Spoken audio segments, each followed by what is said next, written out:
are an Idaho treasure. Thank you so much. My name is Orville Thompson, and I'm really excited to be supporting this bond effort, the W.A.R.D bond. My wife and I are the owners of Scentsy, and we started here in 2004. If you know our story, in a little shipping container on our property, just down the street, Locust Grove and Central Drive, right by the old J-Bill building that's now the Renaissance School and School District building. And, we had to move as our business was growing.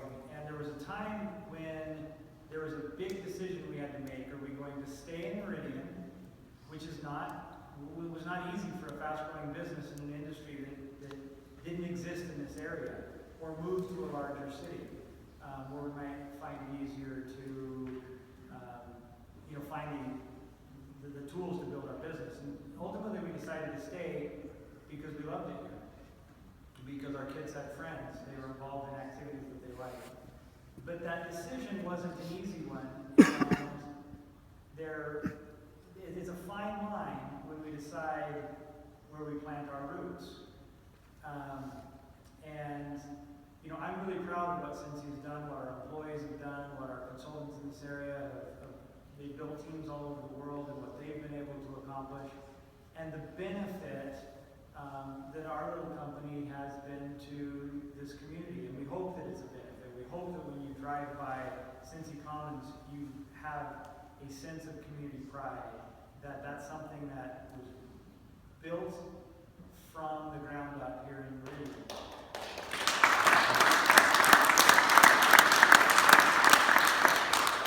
When we built it, we decided there's not a fence around it. When we have vendors come in or people come, where are your fences? We don't have fences. If you go on a Saturday afternoon before a homecoming dance, there are hundreds of people taking pictures. We did that on purpose. We did that as a statement that we bloom where we're planted, and that when we share what we have, then the garden is more fruitful for all of us. So, when we were asked if we might get excited about this project and be able to support it, that was the first thing, is we were going to support the project. And the idea was to help get an aquatic center attached to the Hill project. And we live in the north side. All of our friends live in the north side. And we thought, well, this isn't going to work if it's just going to be on one side. It doesn't fulfill the demand, first of all, and it's pretty lopsided. We need a facility in the north. And as the Turnbulls and us were talking, the only way we could get that done is if we donated some land to entice the group that is trying to put these community center type facilities together to come to the north as well. And so it was really a no-brainer for us in terms of donating that land, getting a library in that area, bringing an aquatic center into that area that would also hold the YMCA and hopefully a school district and other groups to make a fantastic facility in the north, just like we have in the south. So that was kind of the thinking behind it. But as I was doing some research in the annual report, one of the great accomplishments, I don't know if it's an accomplishment, a recognition, I suppose, that the city of Meridian got was in the 24/7 Wall Street, the USA Today, Meridian's #1 city, right? And you go through and you look at why we're doing so well and why this is a great place to live. We score in the high 90s in a lot of things, housing and crime and things like that. But when it comes to amenities, we got a 16.7 out of 100. And if you think of those as grades, we got an A in crime, we got an A in housing, we got an A in quite a few things. We didn't even register an F. And 16.7%. You could guess and do better than that. Let's see, I wrote this down. Here it is. I did a little research on that report. So we were #1, and we have 169.8 amenities per 100,000 residents. Recreational amenities. Danbury, Connecticut, that was number 2, has 260.2 amenities per 100,000 residents. Johns Creek, Georgia, that was number 3, has 629.3 amenities per 100,000 residents. And Centennial, Colorado, has 383. So when we look at the peers that we are judged against, and the ones that we edged out, 169 to 260, to 383 to 629. We're really not even in the same ballpark. So as a business owner, we try to build a business that people are going to like, and in order to have products that people like and to satisfy customers over time, there are a few ways that you can satisfy people. One is, or the first thing is, you have to fulfill basic expectations.